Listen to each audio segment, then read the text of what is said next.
Download Chrome browser. Link, https://www.google.com/chrome/. You can install Chrome browser on Windows, Linux and Mac. On Windows, download the installation file from link. If prompted, click Run or Save. If you chose Save, double-click the download file to start installing. A Chrome browser window opens when the installation is complete. On Mac, download the installation file from the link. Open the Google Chrome.dmg file. In the window that opens, drag Chrome icon to the Applications folder.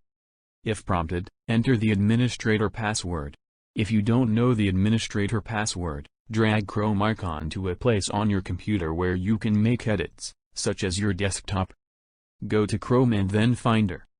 In the sidebar to the right of Chrome, click Eject. On Linux, use the same software that installs programs on your computer to install Chrome browser. You need to enter the administrator account password. Chrome browser is added to your software manager so it stays up to date.